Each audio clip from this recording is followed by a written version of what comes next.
Here we have a quorum present. Councilmember Dickey had other obligations tonight, is not able to join us. At this time, I ask that you please join with me saying the invocation. Dear Lord, we thank you for bringing us together again tonight to be the people of West Columbia's business. We ask that you please keep your hand upon us and lead us as we do it. We ask you in your name. Amen. Amen. Join me in saying the pledge of allegiance. Allegiance to the flag of the United States of America and to the republic for which it stands, one nation, under God, indivisible, with liberty and justice for all.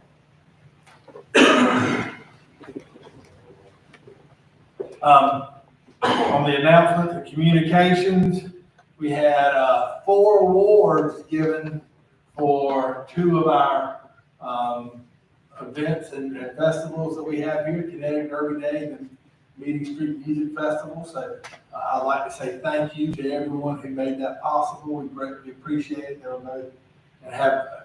Kinetic Derby Day has always been a wonderful event, and Meeting Street Music Festival is absolutely wonderful. We look forward to it coming up. Kinetic Derby Day will be here in April 20th, and anybody that out there is interested and willing to participate, I encourage you to do so. Please check out the information on the website and see about all the different ways there are to participate. Anything else from staff? Moving down to presentation and recognition, we'll take up item 6.1, which is a presentation regarding road closures for upcoming city events. We'll hear from Ms. Kelly Ryder. Good evening, Mayor and Council. I am trying to combine all these for you, make it a little simpler. So basically, the City of West Columbia will host its annual Art on State event on Friday, May 10th from 5:30 to 9:30 p.m. and our Fallback Fest event on November 1st from 5:30 to 9:30 p.m. in the 100 to 200 blocks of State Street. For the Art on State and Fallback Fest events, I'm requesting council support the temporary road closing of both lanes of traffic on State Street from Court Street to Spring Street. And that's from 12 p.m. to midnight. And then Center Street, beginning at State Street to Schuler Street from 2:30 p.m. to midnight. The second Meeting Street Music Festival will be held on September 7th from 3 to 8 p.m. Don't save the date. It's going to be a good time. We are asking council to support the temporary closing of all lanes of traffic on Meeting Street from State Street to 9th Street from 8 a.m. until midnight to allow the installation of tents and 3 stages. We're adding an additional stage this year. I'm also requesting council authorize the public consumption of alcohol for all 3 events, and we will continue to provide a Uber and pickup station as well as the $5 off codes at all events to including alcohol to ensure that the event goers make it home safely. We thank you for continuing to support these community events. Please let me know if you have any questions. Thank you. Any questions, comments? If you could just give the dates again one more time, please. Sure. Well, I'll start with Connecting Day. That's the one that's coming up. That's April 20th. That is not on this list, because we've already asked for that great pleasure. April 20th from 10:30 to 3:30. Art on the State will be Friday, May 10th from 5:30 to 9:30 p.m.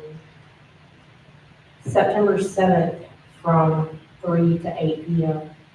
will be Main Street Music Fest. And then Friday, November 1st from 5:30 to 9:30 p.m. is Fallback.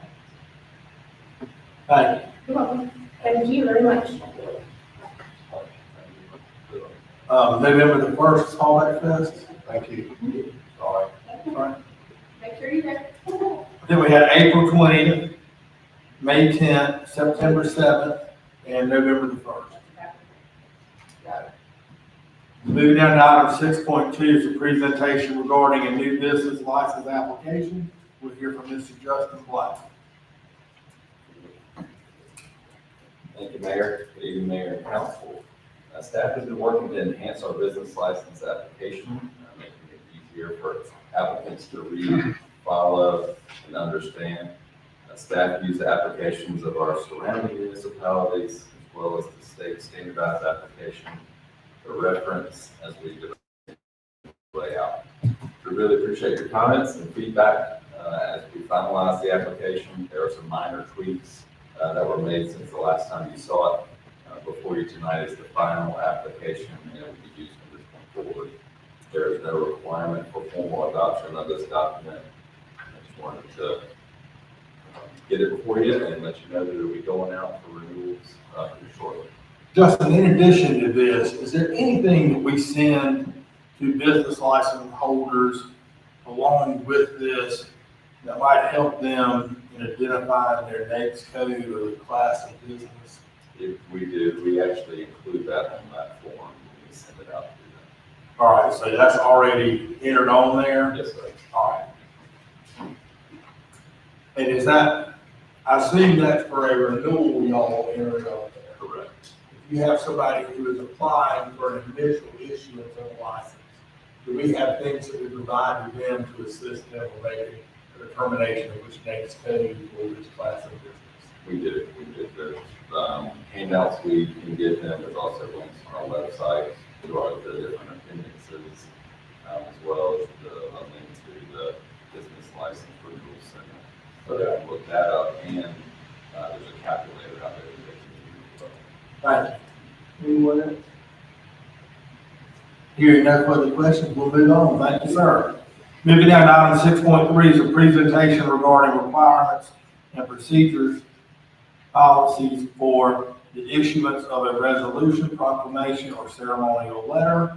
We'll hear from the clerk, Ms. Fortnite. Thank you, Mayor and Council. City staff has been working to develop a new procedure and application policy for the issuance of a resolution, proclamation, or ceremonial letters. All requests for a resolution, proclamation, or letter must be submitted in writing at least 30 days prior to the event on an annual basis. Resolutions and proclamations will continue to be presented during our regular council meetings to be considered by council for approval. A ceremonial letter will be issued at the discretion of the mayor. All resolutions, proclamations, and letters will be prepared by the clerk's office, and city council and the city administrator has the right to deny any request at any time. Council will be asked to consider a resolution to adopt this new procedure and application policy for the issuance of these at our next council meeting. I'm happy to answer any questions that you may have. Over the last couple of years, we've received so many requests for resolutions and proclamations, and we certainly look forward to helping folks celebrate and publicize any achievement and things that they have going on. But we've oftentimes run into situations where people reach out because it's a 24-hour notice for the agenda, and they'll ask for a proclamation or a resolution that's very close to that agenda cutoff time. And we simply don't have time on our staff to prepare it before then. And oftentimes there's confusion as to why that is. If there's a 24-hour agenda period without having a policy to point back and tell folks we can't accommodate because it's not within that time, it makes it hard sometimes to explain to folks why we're unable to do it. Likewise, there's a number of times that people will reach out and want a proclamation or a resolution done for an event that is going to occur before the next council meeting. We can't issue a proclamation or a resolution if there's not going to be a city council meeting. And in those events, I will oftentimes issue a letter of support on my mayor's letterhead. So we wanted a formalized policy to address those issues and to clean up some of the other practices and procedures. And as a result, I've asked the clerk and staff to prepare this. So hopefully give it favorable consideration whenever we get around to it. Thank you, Jim. I think this is great. I know that puts a lot of stress on you when you get something. I know in my business, when someone calls me and needs something yesterday, I just have to tell people I work on a 30-day lead time. So you can push them out. And I think that's fair. And that's a good thing. So, Anyone else? Are there any policies right now in place for what we give resolutions for and what we don't give resolutions for? That is included in this policy, a definition of what each will be and what the requirements to meet those is included in the policy. And I'll have that to you guys before our next meeting so that you can read over it. Will there be something in there about residency of West Columbia or businesses operating in West Columbia? I think we've given out quite a few over the last few years where they weren't, maybe they had a West Columbia address, but they weren't Yes. businesses inside the city of West Columbia. Yes, sir. And I think some of that's would be nice if we kind of made it West Columbia. That's included in the policy. You're welcome. Anyone else? Hearing no further comments, we thank you and we'll move on. Thank you. Thank you. Moving down under unfinished business to item 7.1, we'll take up second reading consideration to approve the rezoning request for one parcel totaling 2.24 acres at 226 Pine Street, tax map number 004629-01-008, from R2/R3 residential to the requested R1 residential. Is there a motion? So moved. Do I hear a second? Second. Any discussion? I would just like to say, again, I know this passed on the first reading, but I spoke to 2 residents in this area today. I did, and some of you guys, and ladies, may have received some emails from folks, with some heartburn about this, but I told the folks I spoke to today about some police issues, that this block of land currently is a dump. It's been used as a trash dump and homeless camp.